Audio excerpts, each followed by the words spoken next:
Hello, this is Annalisa from Faith Dream Crate, and welcome back to my channel. I have a video hop for you today with Crafters Video Collaborations, and this is the May Flowers video hop. The next person in the hop will be listed down below in the description box, but I have two cards for you today using the Simon Says Stamp Daisy Bouquet stamp set, so stay tuned for two cards. So at first, I'm going to go ahead and use the single flower with the little bud here. And I'm going to ink that up with some Memento Tuxedo black ink. And I will use my stamping platform to do that. So while I'm doing this, I just want to go ahead and let you know a little bit more about the hop. We are a group on Facebook that get together about once a month to bring you inspiration with a theme, and this month's theme is May Flowers. So you're going to see a bunch of great projects with that theme in mind, and we just love to share what we love to do and hopefully inspire you along the way. And we would love it if you gave our video a thumbs up if you like it, and consider subscribing to our channels so that we can have you back and share more of what we love to do and hopefully inspire you in future videos. We appreciate that you are here watching with us, and we hope to inspire you, and there may be giveaways along the way, so definitely be paying attention on the individual channels for all the details for any of that. And yeah, we hope you hop along with us and get inspired. So after this was all stamped down, I'm also going to go ahead and stamp it on some masking paper to mask off the flower so that I can work on my background. So for this background, I had a lot of fun, and you're going to see that here. But the masking paper allows me to make sure that my flower stays crisp and white so that I can color it later.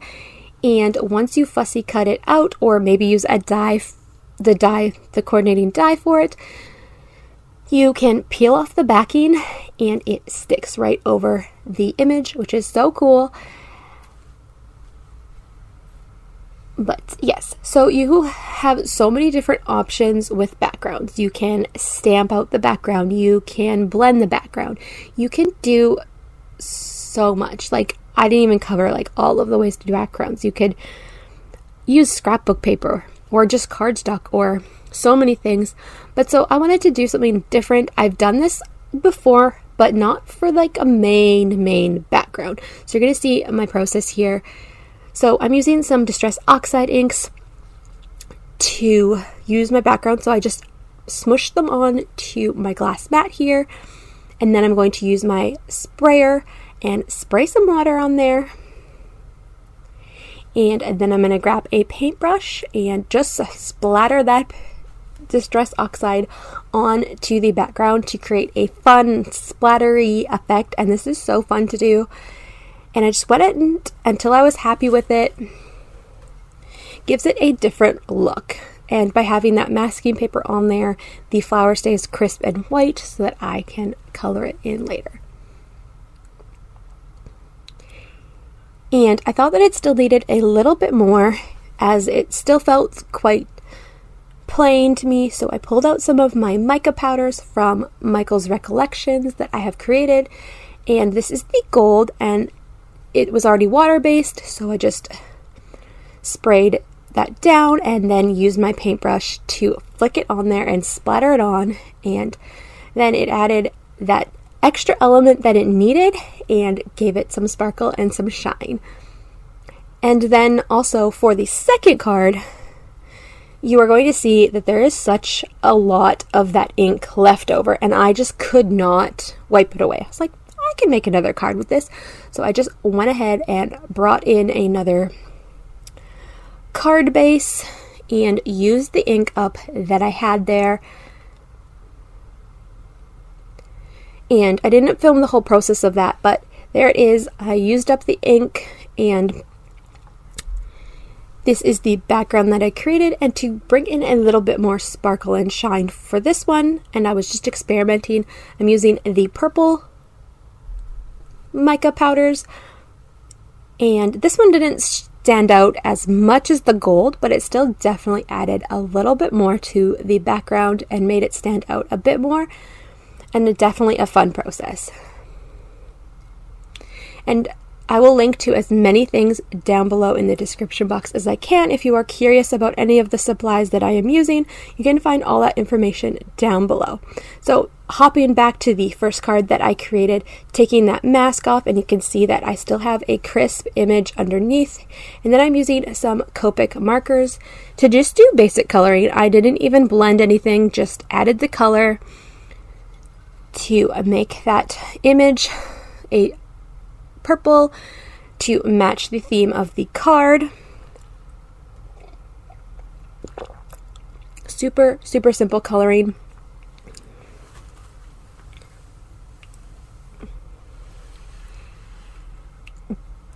Definitely didn't need to do a lot with the coloring. Could have added a few more colors, but I just wanted it to be super simple.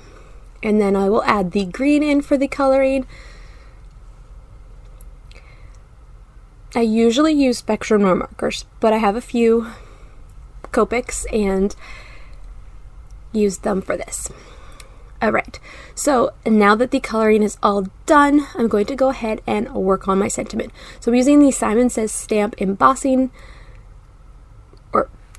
ink, and then I'm using the Simon Says Stamp birthday banners stamp set and my anti-static powder tool for the embossing, and I'm going to ink that up and then use the Simon Says Stamp white embossing powder.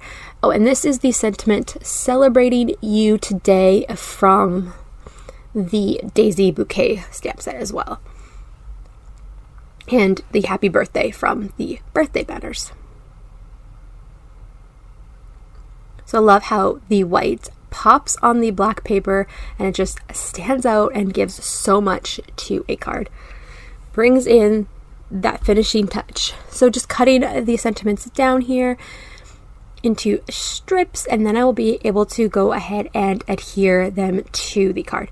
Though I felt like this card still needed something, and so I went ahead and pulled out some ribbon from my collection. I have quite a bit of ribbon that I don't use enough. I got a lot of ribbon from my grandma when she stopped sewing, and so I like to bring it out every once in a while and add it to a card.